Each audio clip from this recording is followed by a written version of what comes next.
Alzheimer's consultant for Care on Call. Working with individuals with dementia is a passion of mine. After my father had a stroke and his Alzheimer's disease progressed, I went home to take care of him for 3 years. Never having done this type of work before, I sought out employment from a company that specialized in elder care, and that's when my mission to help my father began. I researched different ways to support him and sought out advice from caregivers and several different associations. However, the advice that I got was what I thought was always common sense. After my father, Byrnes, passed away, Care on Call was built. It is my calling to give families quality care with compassion. As an Alzheimer's consultant, I work with the family and am also available to work with the person suffering from dementia. I teach the family what I like to call tricks and tips. These save time and saved my sanity. Driving, for instance, is an issue that will eventually come up, and you might find that your loved one is not so willing to give away the keys so easily. A tip that aids an issue of driving is to simply get in the habit of you yourself being behind the wheel early on. This gets the person with dementia used to sitting in the passenger seat and prepares them for the adjustment of when they can no longer drive at all.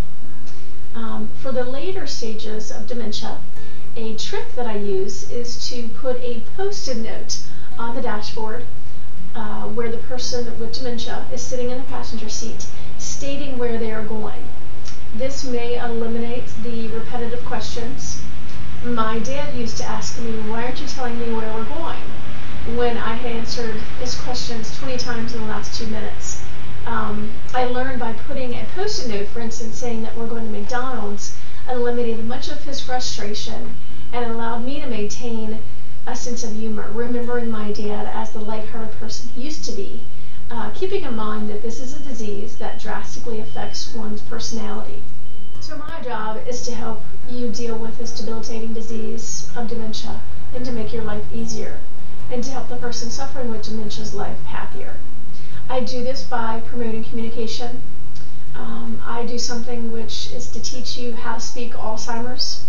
Learning the language of Alzheimer's allows you to ask questions in a certain way without making the person with dementia feel stupid.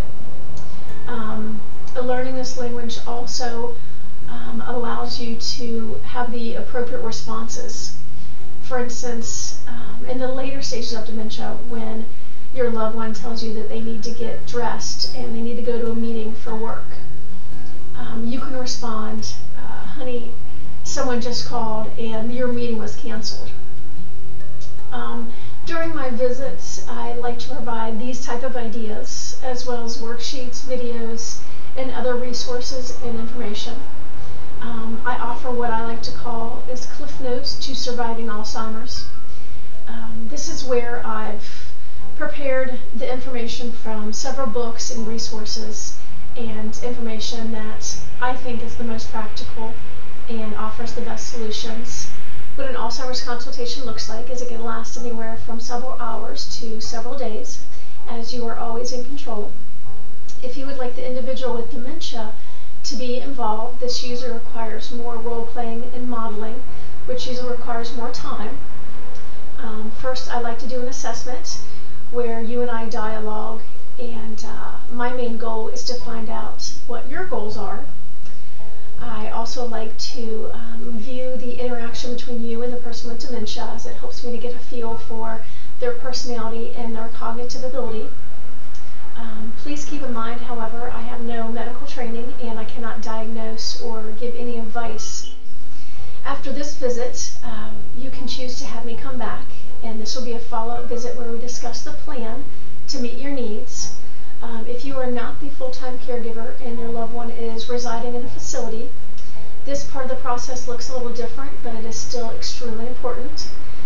We then share the plan with the other caregivers at the facility, as being an advocate for your loved one is vital.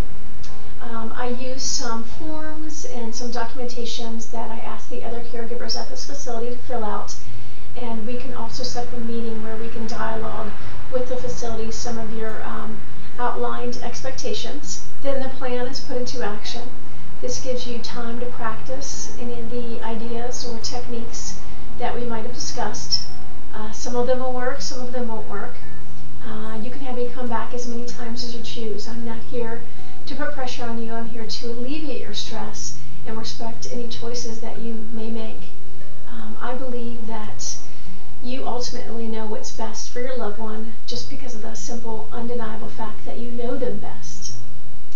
At the end of the consultation, I usually discuss some of the issues that might arise in the future and appropriate ways that you can meet those challenges.